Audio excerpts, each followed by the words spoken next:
Hello and welcome, and thank you for clicking the yellow chair classroom. Today again I'm going to continue with another classic written by Beatrix Potter. The Tale of Peter Rabbit, one of the great children's classic of all time. It was written more than 100 years ago. The quintessential cautionary tale warns naughty children about the grave consequences of misbehaving. When Mrs. Rabbit beseeches her 4 furry children not to go into Mr. Gregor's garden, the impish Peter naturally takes this as an open invitation to create mischief. He quickly gets in over his head when he is spotted by Farmer McGregor himself. Once upon a time, there were 4 little rabbits, and their names were Flopsy, Mopsy, Cottontail, and Peter. They lived with their mother in a sandbank underneath the root of a very big fir tree. "Now, my dears," said Mother Rabbit one morning, "you may go into the fields or down the lane, but don't go to McGregor's garden. Your father had an accident there. He was put in a pie by Mrs. Gregor. Now run along and don't get into mischief. I'm going out." Then Mother Rabbit took a basket and her umbrella and went through the wood to the baker's. She bought a loaf of brown bread and 5 currant buns. Flopsy, Mopsy, and Cottontail, who were good little bunnies, went down the lane to gather blackberries. But Peter, who was very naughty, ran straight away to Mr. McGregor's garden and squeezed under the gate. First he ate some lettuces and some French beans, and then he ate some radishes.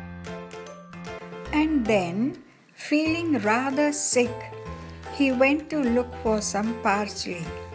Mr. Gregor was on his hands and knees planting out young cabbages, but he jumped up and ran after Peter, waving a rake and calling out, "Stop, you thief!" Peter was dreadfully frightened. He rushed all over the garden, for he had forgotten the way back to the gate. He lost one of the shoes among the cabbages and the other shoe amongst the potatoes. After losing them, he ran on 4 legs and ran faster, so that I think he might have got away altogether if he had not unfortunately run into a gooseberry net and got caught by the large buttons on his jacket. It was a blue jacket with brass buttons, quite new. Peter gave himself up for lost and shed big tears.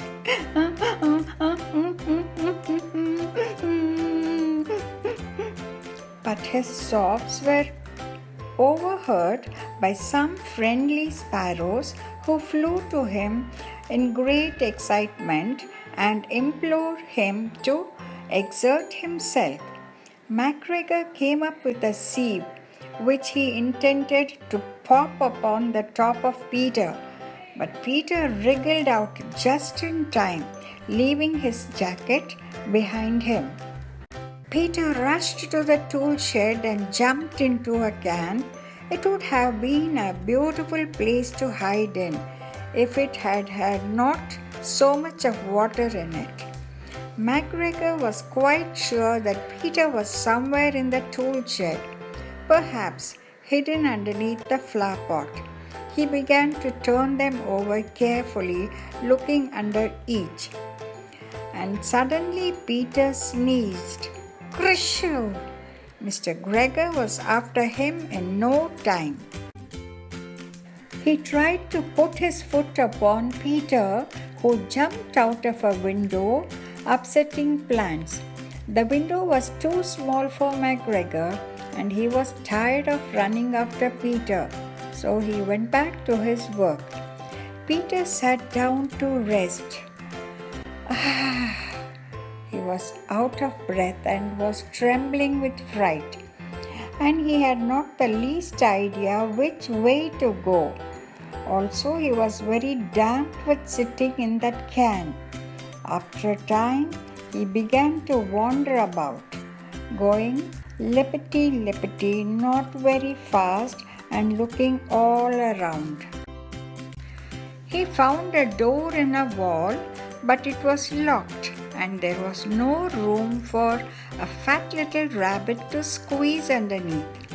An old mouse was running in and out over the stone doorstep, carrying peas and beans to her family in the wood. Peter asked her the way to the gate, but she had a big pea in her mouth that she could not answer. She only shook her head at him. Peter began to cry. Then he tried to find his way, but he became more and more puzzled. He came to a pond where Mr. Gregor filled his water cans. A white cat was staring at some goldfish. She sat very still. Now and then the cat's tail twitched as if it were alive. Peter thought it's best to go away without speaking to her. He had heard about cats from his cousin Little Benjamin Bunny. He went back to the tool shed, but suddenly quite close to him, he heard the noise of a hoe, scratch, scratch, scratch, scratch. Peter scuttered underneath the bushes, but as nothing happened, he came out and climbed upon a wheelbarrow and peeked over. The first thing he saw was Mr. McGregor hoeing onions.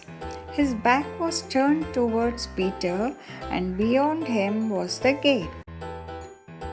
Peter got down off the wheelbarrow very quickly and started running as fast as he could along a straight walk behind some black currant bushes.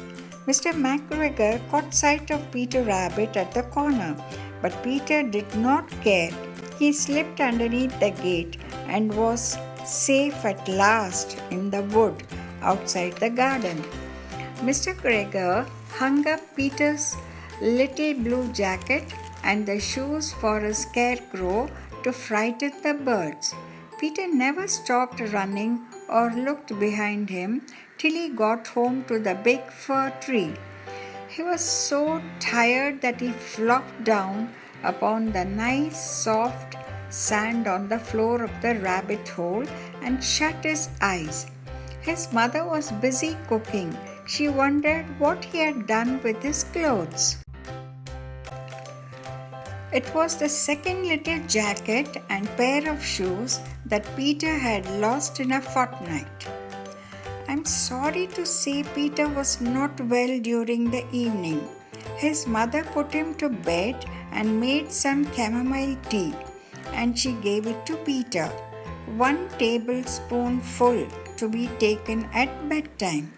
But Flopsy, Mopsy and Cottontail had bread and milk and blackberries for supper.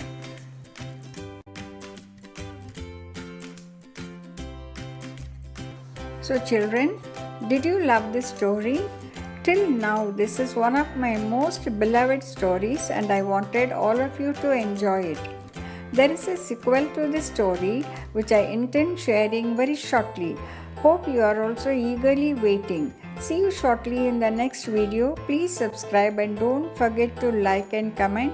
Really waiting in anticipation for your comments. Thank you once again for watching my video.